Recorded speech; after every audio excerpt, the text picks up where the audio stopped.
भजन करून यायचे का? भगवंताची विभूती आहे. अथवा एकले एक बिंब गगनी परी प्रभा फाके त्रिभुवनी तेवी एकेकियाची सकळ जनी आज्ञा पाळजे. एकटेची सगळी आज्ञा पाळतात पण त्याला एकटं म्हणू नका.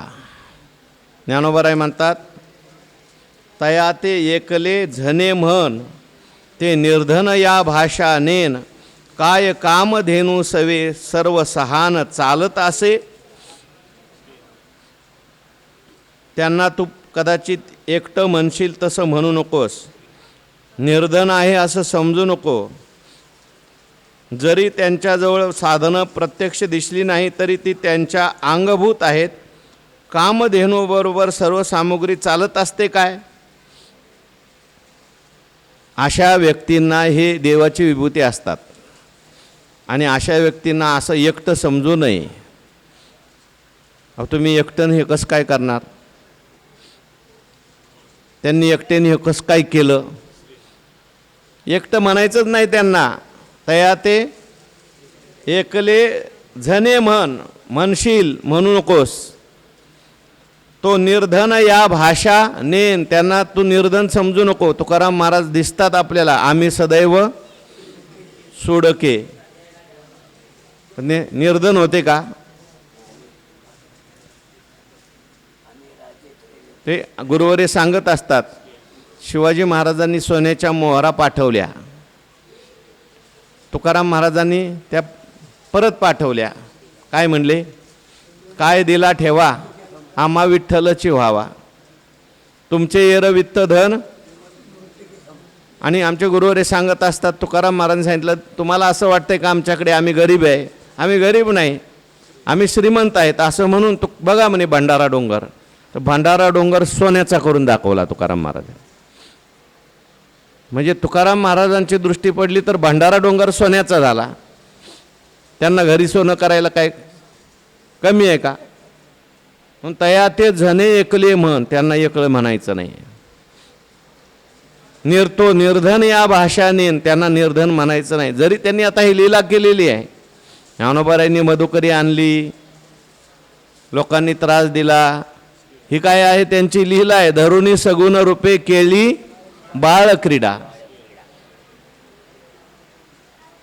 परंतु त्यांना काय त्यांच्या मांडे भाजायचे म्हटल्यानंतर त्यांना काय चूल पेटवावी लागली का सांगा? काही नाही. पाठीवर मुक्ताबाईंना सांगितलं भाजा मांडे तर भाजले. म्हणून तो निर्धन या भाषा त्यांना निर्धन म्हणायचं नाही. काही नसू दे त्यांच्याकडे. लौकिक दृष्टीने काही दिसत नाही. त्यांच्याकडे काहीच दिसत नाही. ते कसं काय काम करतील? ते कसं काय एवढं मोठं लोकांना जेव घालतील? ते कसं काय एवढं मंदिर बांधतील? काही नाही. त्यांच्याकडे काही जरी नसलं तरी त्यांच्या सगळ्या जगाचा मालक त्यांच्या हृदयात बसलाय. म्हणून तो निर्धन या भाषाने काय कामधेनू सवे सर्व सहान चालत असे. सगळी सामुग्री कामधेनूला काय बरोबर घेऊन चालावी लागते का? कामधेनू आहे ती. जरी तिच्याजवळ कसली सामुग्री नसली तरी सगळ्या शक्ती तिच्याकडे आहेत. ते जे जेधवा जो मागे ते एकसरेची प्रसव लागे तेवी विश्व विभव तया अंगे होणे असती. त्या कामधेनूला जेधवा म्हणजे जेव्हा आणि जे म्हणजे काय पाहिजे ते.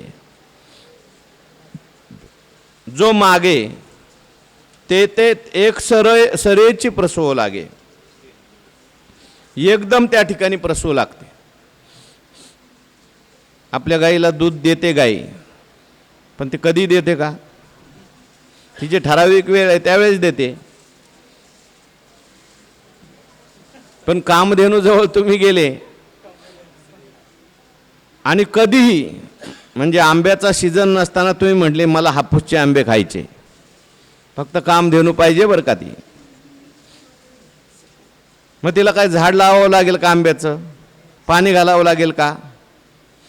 आपण ते नेहमीचं उदाहरण पाहतो. विश्वामित्र जंगलात गेले, अरण्यात गेले आणि वशिष्ठ ऋषींच्या आश्रमात गेल्यानंतर वशिष्ठांनी स्वागत केलं, आमच्याकडे थोडा पाहुणचार घ्या.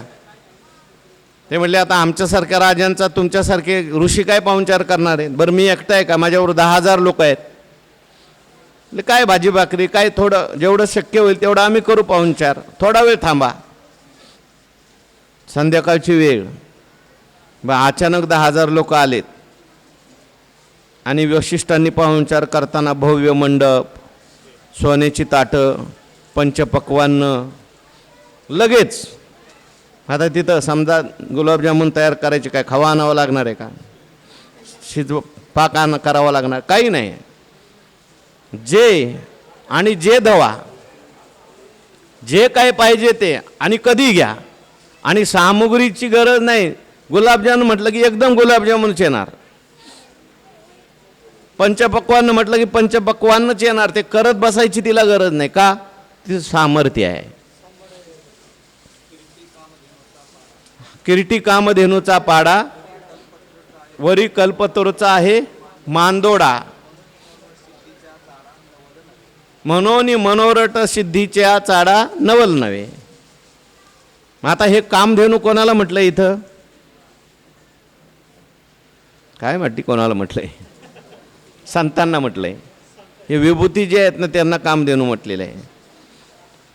ती कामधेनू ज्याप्रमाणे सर्व काही तुम्हाला देते, तिला सामुग्रीची गरज नाही, त्याप्रमाणे यांना तुम्ही एकटं म्हणू नका, यांना निर्धन मानू नका. सगळ्या सिद्धी यांच्या अंगभूत आहेत. यद्यद विभूतिमत सत्वम श्रीमत ऊर्जितमेव वा. ह्या सगळ्या विभूती आहेत भगवंताच्या. आणि तेवी विश्व विभवतया अंगे होऊन असते. विश्वातलं सगळं वैभव ऐश्वर्य जणू काय त्यांची अंग होऊन असतात, त्यांचे अवयव होऊन असतात, त्यांच्या अंगभूत असतं हे सगळं ऐश्वर्य. फक्त ते दाखवत नाहीत. ज्ञानोबारायांनी प्रसंग विशेषी दाखवावं लागलं. चांगदेव महाराजांनी त्या ठिकाणी जेव्हा येत असताना त्या वाघावर बसून आले. एकटेच नाही, त्यांच्याकरता मोठा वाघ आणि बाकीचे शिष्य होते, त्या सगळ्या शिष्यांना सुद्धा 1400 शिष्यांना वाघ छोटे. आणि आकाशमार्गाने वाघ आले बरं का, जमिनीवरून नाही. त्यांना वाटलं आता यांना आपलं ऐश्वर्य दाखवलं पाहिजे. पण ज्ञानोबारायांनी त्यांना ऐश्वर्य दाखवलं. तुमची सत्ता तरी जीवावर चालते, पण आम्ही म्हटलं तर सत्ता कशावर चालते? जडावर. चालविली जडबिंती. तेवी विश्व विभवतया अंगे होऊन असती. विश्वातलं सगळं वैभव त्यांच्या अंगभूत असतं. पाहिजे तेव्हा ते विश्वातलं वैभव प्रगट करू शकतात. जेव्हा पाहिजे त्याला, जे जया पाहिजे ते, जे पाहिजे आणि जेव्हा पाहिजे, हे सगळं वैभव त्यांच्याकडे असतं. समजायचं असं जर व्यक्ती आपल्याला दिसली तर ती भगवंताची काय विभूती आहे, ती ते भगवंताचा काहीतरी अंश आहे. तया ते ओळखावया हेची संज्ञा, जे जगे नमस्कारी जे आज्ञा, ऐसे आथी ते जान प्राज्ञा अवतार माझे. त्यांना ओळखायचं असेल तर हीच संज्ञा आहे, त्यांना ओळखायची खूण आहे. त्यांची आज्ञा जगाला शीर्षावंद असते. बुद्धिवान अर्जुना, असे जे आहेत ते माझे अवतार समज. म्हणून विभूती ओळखत असताना तुला सरळ सरळ कशा विभूती ओळखायच्या, बाह्य दृष्टीने कशा ओळखायच्या विभूती, ते भगवान सांगतात. तया ते ओळखावया हेच संज्ञा, ओळखण्याची ही खूण आहे. काय आहे? जे जगे नमस्कारी जे आज्ञा, त्यांची आज्ञा सगळं जग शिरसावंदे मानतं. त्यांनी जे काही बोललं ते सगळे लोक जे आहेत ते लगेच शिरोधार्य मानतात. आणि त्याप्रमाणे वागतात. ऐसे आथी ते जाण प्राज्ञा अवतार माझे. आणि तू प्राज्ञ आहेस, बुद्धिवान आहेस. तू बुद्धिवान असल्यामुळे तुला लगेच ओळखता येतील अशी विभूती. अशा अनेक विभूती आपल्याला आजही दिसतात. पुराण काळातही होत्या, महाभारत काळातही अशा विभूती होत्या, संतांच्या काळात सुद्धा अशा विभूती होत्या. पूर्वीच्या काळात जरी लोकांनी त्यांना त्रास दिला, पण नंतरच्या काळामध्ये सगळ्या जगाने त्यांना डोक्यावर घेतलं. आजही आपण ज्ञानोबारायांचं प्रमाण शिरसावंद्य मानतो, तुकोबारायांचं प्रमाण शिरसावंद्य मानतो. असे काही महात्मे होऊन गेले की त्यांचा शब्द खाली जाऊ देत नाहीत लोक. व्यवहारामध्ये कोणी कोणाचं ऐकायला तयार नाही. आता ऐकतं का? मुलगा बापाचं ऐकत, बाप त्याच्या बापाचं ऐकत, म्हणून बापाचं ऐकत नाही. पत्नी पतीचं ऐकत, कोणी कोणाचं ऐकत नाही. पण असे काही महात्मे व्यवहारात असतात, लोक सगळं त्यांचं ऐकतात. त्यांनी सांगितलंय ना, मग आम्ही करणार. आजही असे महात्मे आहेत की नाही, की जग सगळं त्यांची आज्ञा पाळतं. त्यांनी सांगितल्यानंतर नाही म्हणत नाहीत लोक. अशी एखादी व्यक्ती आपल्याला दिसेल, समजायचं ती कोणाची विभूती आहे? भगवंताची विभूती आहे. भगवंताचा काही अंश ती आहे. भगवंतानी तर इथं अवतार म्हटलंय बघा. ऐसे आथी ते जाण प्राज्ञा अवतार माझे. माझे अवतार आहेत ते. माझा विशेषांश तिथे प्रगट झालेला आहे, म्हणून लोक त्यांचं ऐकतात. भिंत ऐकते, रेडा ऐकतो. का ऐकतो? कारण ते काय आहेत? अवतार पांडुरंग नाव ठेविले ज्ञानी.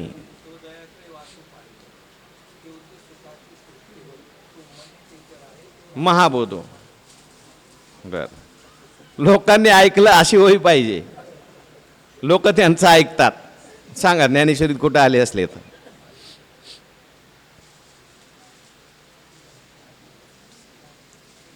अशी संतवाङ्मयात सुद्धा प्रमाण आहेत. आता मला आठवत नाही कोणाचं, तुम्हाला कोणाला एखादं दृष्टांत आठवलं तरी तोही सांगा. महाभारतात असेल, संतवाङ्मयात असेल, त्यांचं सर्व लोक ऐकतात. हा, ती सुद्धा आहे. म्हणून तया ते ओळखावया हेची संज्ञा. जे जगे, जग काय करतं? नमस्कारी जे आज्ञा. नुसती आज्ञा ऐकणं वेगळं आणि त्या आज्ञेला नमस्कार करणं वेगळं. कोणालाही काय, अहो अलीकडच्या काळामध्ये जोग महाराज होऊन गेले. मी नेहमी सांगत असतो, पंढरपूरला वारी गेली, दिंडी गेली, त्यावेळेस जोग महाराजांच्याकडे या सगळ्या दिंडीच्या सोहळ्याचे प्रमुख जोग महाराज असायचे, मुख्य असायचे. तर ते गेल्यानंतर तिथे कॉलराची साथ आलेली होती. त्यावेळेस ते सगळं होतं, इंग्रजांचा काळ होता. आणि दिंडी सगळ्या सोहळा जो आहे तो सगळा वाखरीवर आडवला. आमचे गुरुजी सांगत असत. अडवल्यानंतर आता ते इंग्रजांना कोण जाईल समजून सांगायला? कारण ते बोलत नव्हते, काठीने बोलायचे. मग जोग महाराजांच्याकडे लोक गेले, म्हटले तुम्हीच सांगा काहीतरी. म्हणजे लोक आपल्याला, आपण एवढ्या लांबून चालत चालत आलो, देवाचं दर्शन झालं पाहिजे, चंद्रभागेचं स्नान घडलं पाहिजे. तर जोग महाराज हातात काठी घेऊन तो जो मुख्य इंग्रज अधिकारी होता त्याच्या तंबूमध्ये गेले. इंग्रजांचे तंबू असायचे पोलीस अधिकाऱ्यांचे, कोणाला पुढं जाऊ द्यायचं नाही, तिथूनच मागं सोळा. आता जसा कोरोना आला होता ना, कोणाला जाऊ दिलं नाही, तसं त्या काळात म्हणजे गुरुजी सांगायचे की ते गेल्याबरोबर इंग्रज अधिकारी उठून उभा राहिला आणि नमस्कार केला. दर्शनाचे नि प्रशस्ती. हां, आणि ऐकलं त्याने. ऐकलं म्हणजे काय? काहीतरी विभूती आहे त्याच्यामध्ये. सामर्थ्य आहे. अलीकडच्या काळामध्ये वैकुंठवासी परमपूज्य मामासाहेब दांडेकर होऊन गेले. कुठल्याही क्षेत्रामध्ये लोक त्यांचं ऐकत होते. त्याचं कारण काय? तया ते ओळखावया हेची संज्ञा, जे जगे नमस्कार जे आज्ञा. अहो अलीकडच्या काळामध्ये आता गुरुवर्य बाबा आहेत, कोरेकर बाबा, सगळे लोक त्यांचं ऐकतात की नाही? बाबांचा शब्द म्हणजे प्रमाण. आपले बोधे बाबा होऊन गेले, बाबांचा शब्द प्रमाण मानत होते लोक. का? कारण त्या विभूती होत्या देवाच्या. म्हणून तया ते ओळखावया हेची संज्ञा, जे जगे नमस्कार जे आज्ञा, ऐसे आथी ते जान प्राज्ञा अवतार माझे. हे आता मागच्या श्लोकाचं चिंतन झालं. श्रीमद काय? यद्यद विभूतिमत सत्वम श्रीमद ऊर्जितमेव वा. आता भगवान परमात्मा या 42व्या श्लोकाचं चिंतन लिहितात. आणि सामान्य विशेष हे जाणणे येथ महादोष, काजे मीच एक अशेष विश्व आहे म्हणून. आता वास्तविक पाहता सामान्य आणि विशेष हे जाणणे येथ महादोष, अथवा बहुना एतेन ज्ञातेन तव किम, याच्याकरता ह्या ओळीचं अर्धचरण आहे. भगवान अर्जुनाला म्हणतात, हे सगळं जाणून काय फायदा होणार आहे तुला? विशेष विभूती आणि सामान्य विभूती हे जाणण्यापेक्षा भगवान म्हणतात हा दोष आहे जाणणं. आणि सामान्य विशेष हे जाणणे येत महादोष. माझ्या व्यापक स्वरूपाच्या दृष्टीने जर पाहिलं तर त्या व्यापक स्वरूपामध्ये सामान्य विशेषाची गोठी नाही. परमात्म्याचं जे व्यापक स्वरूप आहे ते निर्विशेष आहे. अनेक ठिकाणी ज्ञानोबारायांनी वर्णन केले, स्तुती केली आणि हे निर्विशेषा तुमची आम्ही कशी स्तुती करावी असं म्हटलंय बघा. आता मला ते ओळी आठवत नाहीत. तुमचं स्तवन हे गुणाने आम्ही करतोय, वास्तविक पाहतात तुमच्या ठिकाणी कुठलाच विशेष नाही, असे निर्विशेष तुम्ही आहेत. सामान्य विशेषाची गोठी नाही अशी कोई आहे परमात्मा स्वरूपाच्या ठिकाणी. हां,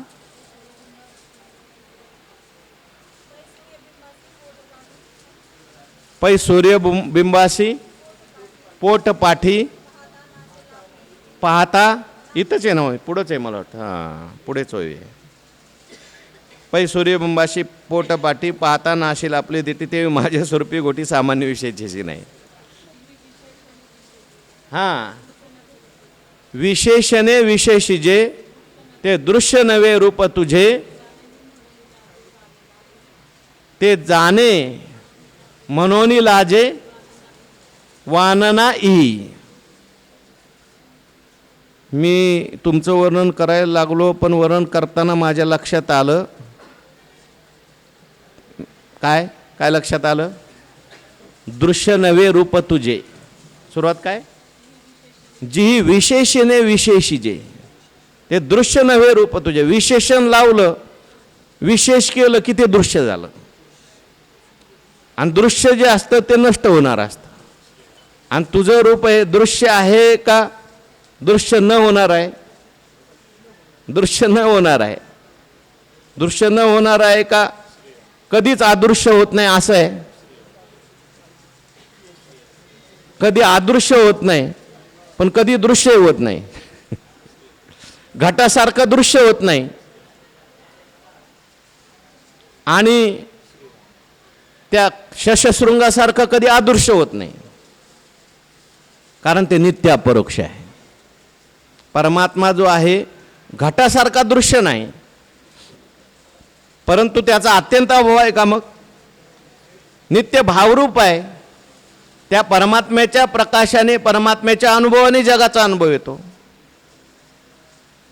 फक्त घटासारखा दृश्य का नाही? कारण ह्या सगळ्या बुद्धी इंद्रिय यांचा सगळ्यांचा प्रकाशक तो आहे, म्हणून त्यांच्याद्वारे दृश्य नाही. पण म्हणून काय त्याला तुम्ही म्हणा मग दृश्य जर होत नाही तर तो नाहीच. अरे नाही हे सुद्धा त्याच्याच सत्तेने कळतंय, त्याच्या प्रकाशाने कळतंय. म्हणून सामान्य विशेष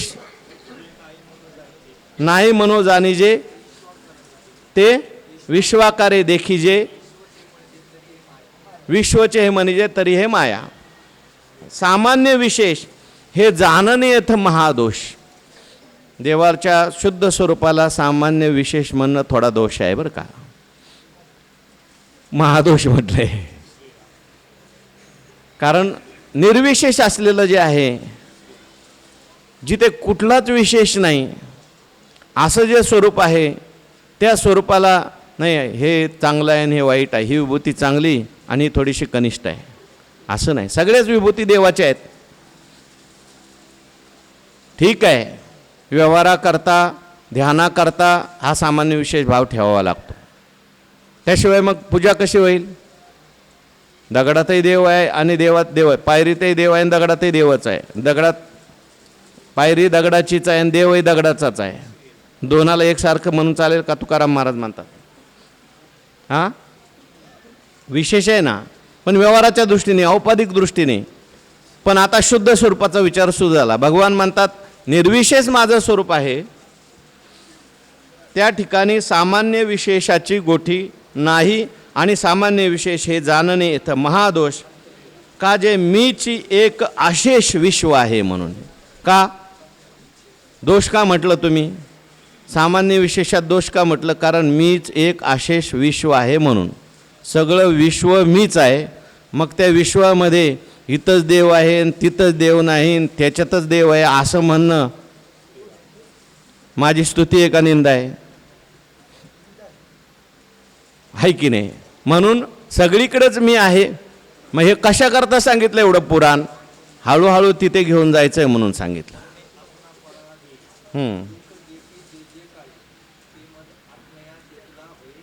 हां, हो. म्हणून का जे मीच एक अशेष विश्व आहे म्हणून सगळं अशेष विश्व काय आहे? मीच आहे. आता मीच विश्व आहे आजच्या वेळेला सांगा किती ज्ञानेश्वरीत ओळ आले मीच विश्व आहे म्हणून. माझं नाही, मी विश्व आहे. मीच म्हणजे परमात्मा, परमात्माच विश्व आहे म्हणून जग परवते. परत ते आपल्या वव्या हां ओथी जले ते हे जग म्हणून जग परवते. सारुणी पाहिजे माते तैसे नवे आगवे नाही उखिते, तैसे नवे उखिते आगवे मीच. म्हणून विश्वपन जावे मग माते घ्यावे तैसा नवे आगवे सकटचे मी. हे मामासाहेबांच्या आवडीच्या वया ह्या दोन जोग महाराजांच्या. हां, हे असो आगवे मीची. म्हणून सगळं जगच आता काय आहे? मी आहे. पण तिथं जाण्याकरता ह्या सगळ्या विभूती सांगितल्या. ध्यानाकरता ध्यान करत करत मग हे असं ज्ञान होईल. आणखीन काय थोडासा विचार आहे. आपण आता हा 10वा अध्याय संपून 11वा अध्याय इथं सुरू करणार आहोत. बरं झालं गणपतीच्या मंदिरात आपला 11वा अध्याय सुरू होणार आहे. पुंडलिक वरदा हरी विठ्ठल श्री ज्ञानदेव तुकाराम विठ्ठल विठ्ठल.